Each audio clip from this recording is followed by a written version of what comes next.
سلام دوستان، روزتون بخیر.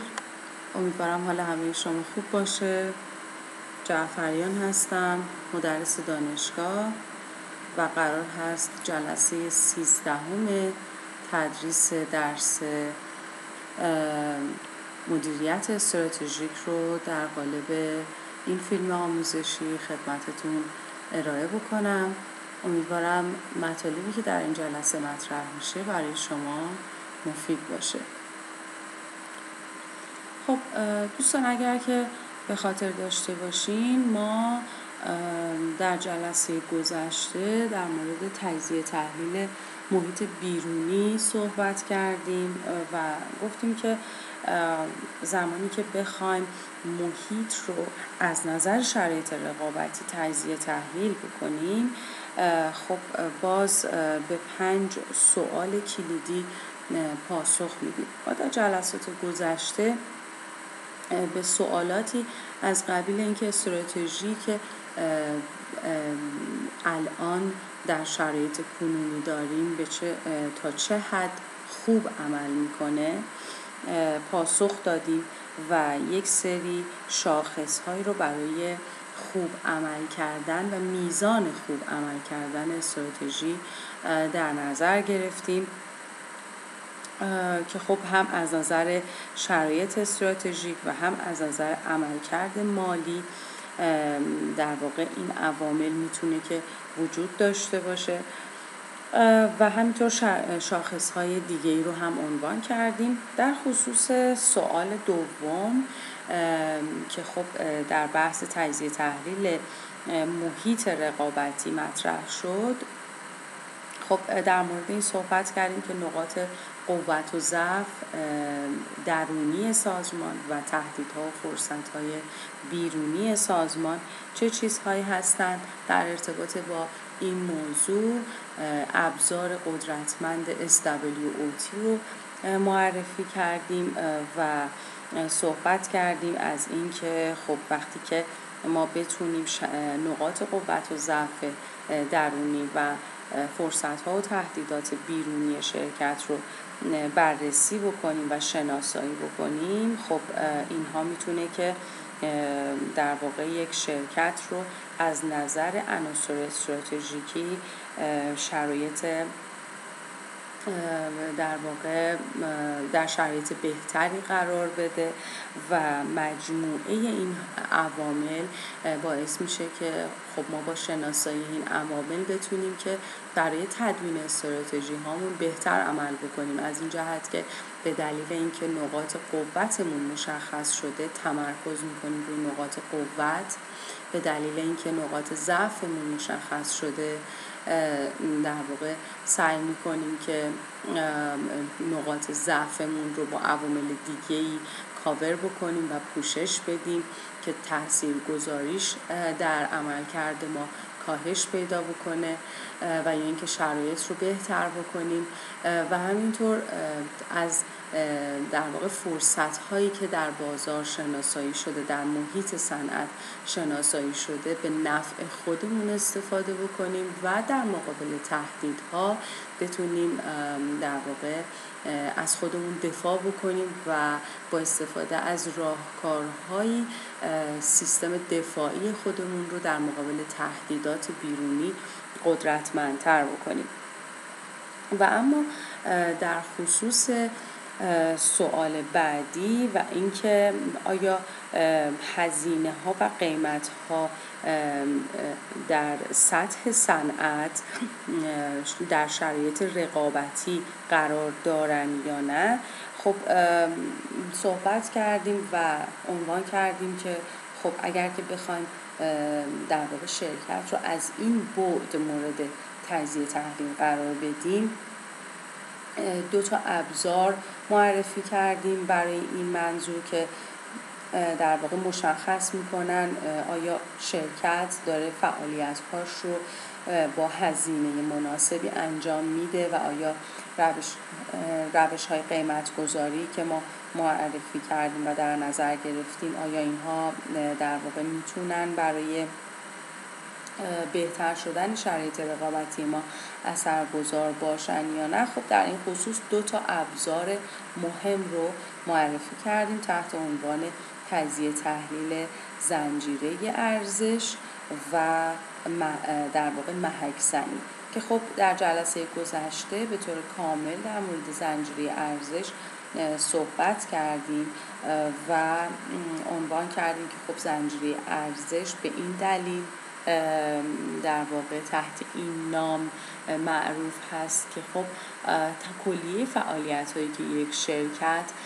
از ابتدا تا انتها انجام میده در واقع به نوعی ارائه ارزش به در واقع مصرف کنندگان نهایی هست و از این جهت بهش زنجیره ارزش گفته میشه. و خب تجزیه تحلیل این زنجیره ارزش کمک میکنه که ما بتونیم در واقع اون شیوهی که شرکت در واقع فعالیت‌های خودش رو در زنجیره ارزش انجام میده بتونیم بررسی دقیقی داشته باشیم تا اینکه ببینیم اون فعالیت‌ها در مقایسه با رقبا در چه سطحی قرار دارن و بتونیم که شرایط رو در واقع برای خودمون در نظر بگیریم، با مقایسه شرایط خودمون با رقبا بتونیم شرایط رو بهتر مدیریت بکنیم. و اما در مورد ابزار بعدی که امروز قرار هست در موردش صحبت بکنیم و اون محک زنی هستش. خب در مورد محک زنی به عنوان یک ابزار قدرتمند که در حال حاضر توسط شرکت‌های بسیار معروف، برندهای معروف در دنیا مورد استفاده قرار میگیره صحبت میکنیم. محک زنی یک ابزاری هست برای تشخیص میزان رقابتی بودن قیمت و مدیریت هزینه ها که خب تو بحث تجزیه تحلیل محیط رقابتی ما این رو در نظر میگیریم. محک زنی همونطوری که توی اسلاید هم میبینید تحت عنوان بنچمارکینگ شناخته میشه و خب توی محک زنی ما یک اصولی رو رعایت میکنیم. محک زنی حالا از نظر واژه‌ای به چه معنا هست؟ محک زنی یعنی مقایسه کردن خودمون با رقبا از نظر پارامترهای مختلف رقابتی. حالا این پارامترها میتونه نحوه تولید، نحوه توزیع یا مدیریت ارتباط با مشتری یا نحوه تأمین مواد اولیه، قطعات، تجهیزات، کلاً بحث تأمین کننده ها و یا ارائه خدمات پس از فروش به مشتری یا هر پارامتر دیگه‌ای باشه که توی کل زنجیره ارزش یک شرکت میتونه اتفاق بیفته. یعنی همه فعالیت‌ها رو ما میتونیم از اون نقطه نظر اون شکلی که خودمون انجام میدیم با اون شکلی که رقبا انجام میدن مورد مقایسه قرار بدیم و از بهترین شیوه های عمل در مورد هر فعالیت استفاده بکنیم و تقلید بکنیم. در واقع محک زنی مقایسه خودمون با رقباست، شناسایی بهترین شیوه ها و تقلید از بهترین شیوه های مورد استفاده دیگران. اگر که در جریان و پروسس محک زنی به این نتیجه رسیدیم شیوهی که ما به طور مثال در ارتباط با مشتریان در نظر گرفتیم بهترین شیوه نیست و رقبای ما دارن از رویکردهای بهتر و مؤثرتری برای اجرای این فعالیت خاص که ارتباط با مشتری هست استفاده میکنن، خب ما این بهترین ها رو شناسایی میکنیم و از اونها تقلید میکنیم. این از نظر این که شما احساس بکنید که این از نظر اخلاقی شاید رویکرد مناسبی نباشه، اینطور نیست. در واقع ما شرایط رقابتی رو به این صورت یه مقدار جذاب‌تر هم می‌کنیم. لزوما اینطوری نیستش که خب حالا محک زنی از بعد منفی در نظر گرفته بشه و بگن که خب محک زنی استفاده از رویکردهایی که دیگران دارن استفاده میکنن و اینها منحصر به اونهاست. قاعدتا ما نمیتونیم نکات اساسی،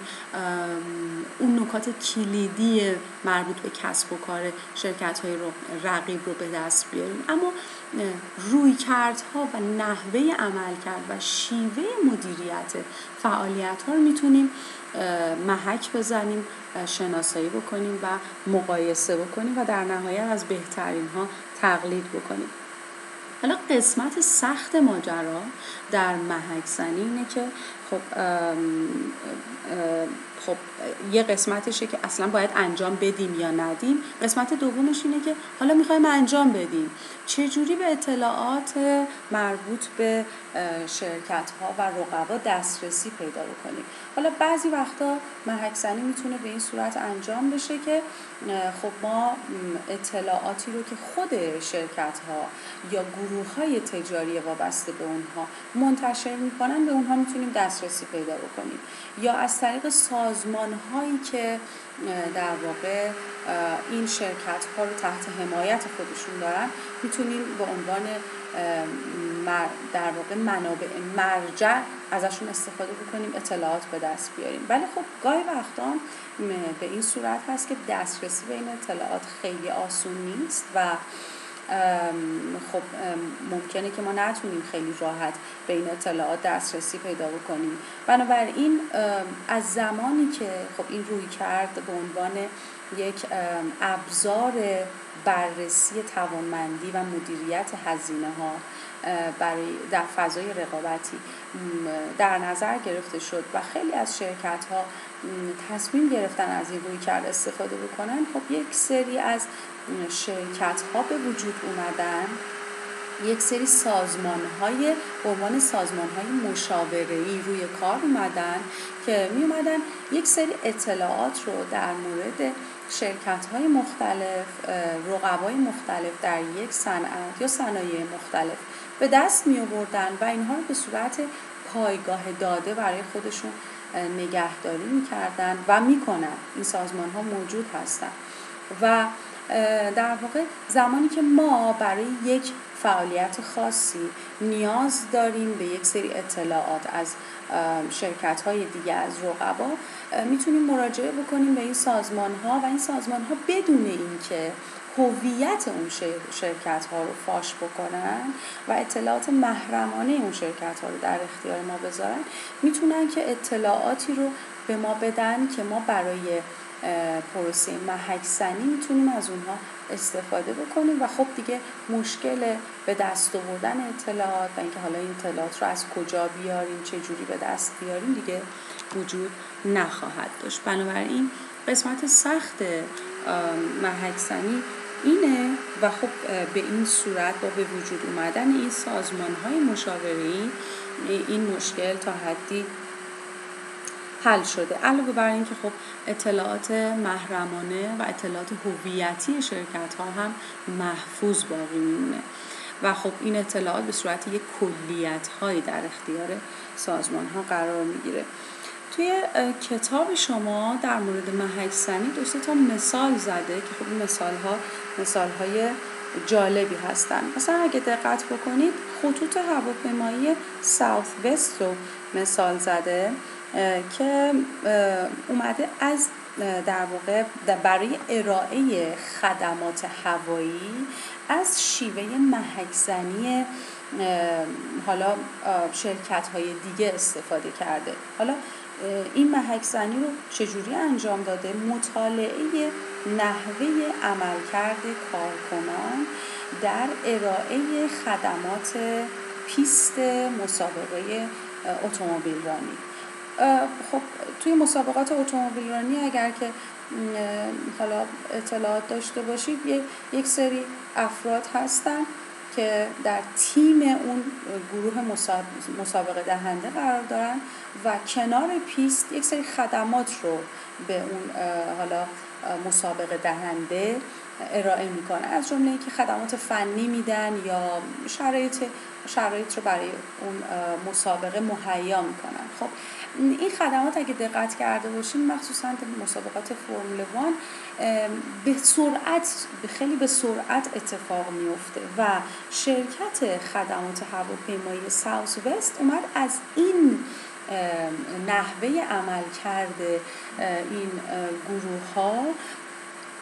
در پیست های مسابقه اتومبیل رانی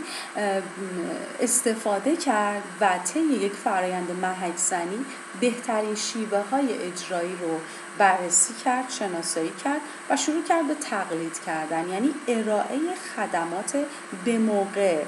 بدون توقف و بیوقفه به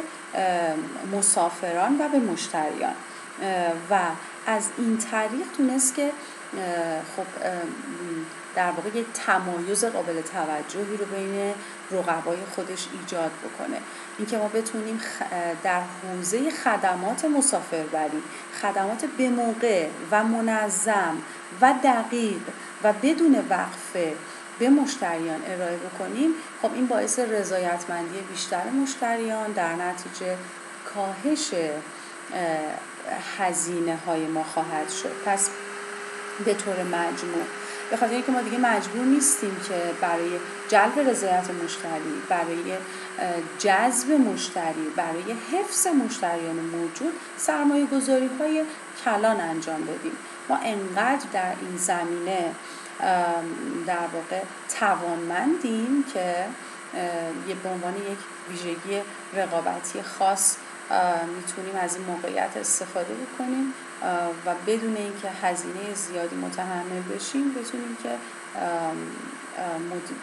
مشتریانمون رو در واقع مدیریت بکنیم. این میشه محک زنی که حالا در کتابتون مثال‌های دیگه‌ای هم عنوان شده که مطالعه بفرمایید. در مورد موضوع بعدی که در موردش صحبت میکنیم، خب ما 2 ابزار رو به عنوان ابزار تشخیص رقابتی بودن هزینه ها و قیمت گذاری در صنعت مشخص کردیم. یکیش سیستم زنجیره ارزش بود و یکی هم ابزار محک زنی یا بنچمارکینگ. در انتها اومده یک جمع‌بندی انجام داده و یک سری نکات مهمی وجود داره. سیستم های زنجیره ارزش کل یک صنعت. خب ما در مورد سیستم زنجیره ارزش یک شرکت صحبت کردیم و شما ساختارش رو دیدین که شامل یک سری فعالیت های اولیه و یک سری فعالیت های پشتیبان بود که اون فعالیت های اولیه رو کاور میکنه، حمایت میکنه که اون فعالیت ها بهتر و مؤثرتر انجام بشن. اما زنجیره ارزش یک شرکت خودش جزئی از فعالیت های یک سیستم بزرگتره که اون سیستم بزرگتر شامل میتونه زنجیره ارزش تامین کنندگان باشه و زنجیره ارزش کانال های توزیع. یعنی ما به عنوان یک شرکت در زنجیره ارزش یک دامنه قبلی رو داریم و یک دامنه بعدی. دامنه قبلی زنجیره ارزش ما شامل تأمین کنندگان میشه که اونا خودشون یک زنجیره ارزش مجزا محسوب میشن و ما جزئی از این زنجیره ارزش هستیم. و همینطور در دامنه رو به جلو زنجیره ارزش کانال های توزیع رو داریم که اونها هم فعالیت های گسترده‌ای دارن. اما چیزی که خیلی مهم هستش در ارتباط با زنجیره ارزش کل یک صنعت اینه که خب چرا ما این موضوع رو مطرح میکنیم و چرا عنوان میکنیم که خب زنجیره ارزش جزئی از فعالیت یک سیستم بزرگتره؟ به خاطر اینکه و خب این چه اهمیتی داره که مثلا سیستم تامین کنندگان رو یا دامنه رو به جلو یا دامنه رو به عقب شرکت رو به عنوان یک زنجیره ارزش محسوب بکنیم به صورت مجزا. این به دلیل این هستش که به طور مثال تمام فعالیت هایی که تامین کنندگان انجام میدن، از کیفیت کالاهایی که در اختیار میذارن، از قیمتی که برای تولید کننده برای شرکت ما در نظر میگیرن، میتونه روی استراتژی ها و میتونه روی هزینه ها و قیمت گذاری ما اثرگذار باشه. در نهایت اون هزینه ای رو که مصرف کننده نهایی قرار در زنجیره ارزش در واقع پرداخت بکنه به ازای اون کالا و خدمات، اونو تحت تاثیر قرار میده. ضمن این که باز در حوزه کانال‌های توزیع هم به همین صورت هست، یعنی تمام فعالیت‌هایی که کانال‌های توزیع انجام میدن که بتونن ارتباط برقرار کنن با مشتری، بتونن محصولات و خدمات رو بدون وقفه، بدون صرف زمان اضافی، در زمان مقرر به دست مشتری برسونن، بدون اینکه خرابی یا اشکالی در سیستم توزیع وجود داشته باشه، باز اون هم روی میزان رضایتمندی مشتریان اثرگذار هست. بنابراین این موضوع چیزی نیستش که ما بتونیم به عنوان یک جزء در نظرش بگیریم. در واقع خود زنجیره ارزش یک شرکت زیر مجموعه یا جزئی از فعالیت‌های سیستم بزرگتره که خب همطور که گفتم هم در حوزه تامین کننده هم در حوزه کانال‌های توزیع میتونه اثرگذاری زیادی روی فعالیت‌های شرکت داشته باشه. بنابراین اینکه ما بتونیم همکاری‌های مؤثری با سیستم تامین کنندگانمون، با کانال‌های توزیعمون داشته باشیم، اینکه بتونیم مدیریت کانال‌های توزیع اگر به صورت چندگانه یا به صورت حالا موردی استفاده میکنیم در نظر بگیریم و مدیریت درستی در موردشون انجام بدیم، خب میتونیم مطمئن باشیم که از منافع تأمین کنندگان و سیستم توزیعمون در بلند مدت میتونیم استفاده بکنیم. به این صورت نیستش که ما مجبور باشیم برای مدیریت هزینه هامون سویچ کنیم به سمت تأمین کنندگان دیگه در زمانهای مختلف، و یا اینکه برای بالا بردن کارایی خدماتی که به مشتری ارائه می‌کنیم یا رضایتمندی مشتریانمون متوسل بشیم به کانال‌های توزیع متعدد و سویچ بکنیم به کانال‌های متعدد. بنابراین میتونیم که یک سیستم منسجم، یک همکاری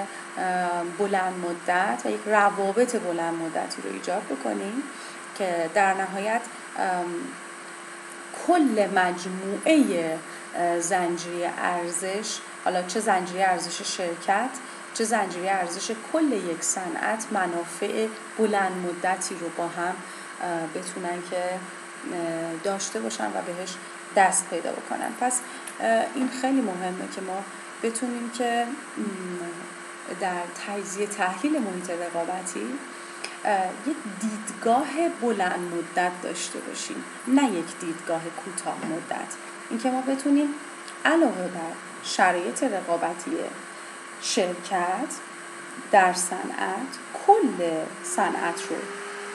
بررسی بکنیم. بنابراین ما محیط رو تجزیه تحلیل بکنیم از نقطه نظر پارامترهای مختلف. این موضوعی هستش که در ارتباط با سوال سوم مطرح شد و اما موضوع بعدی که قرار هست در موردش صحبت بکنیم سوال چهارم هست که اینجا مطرح میشه و اون بررسی توان رقابتی شرکت در مقایسه با رقباست که خب این مبحث مهمیه که توضیحش رو موکول میکنم به هفته آینده و تدریس میکنم.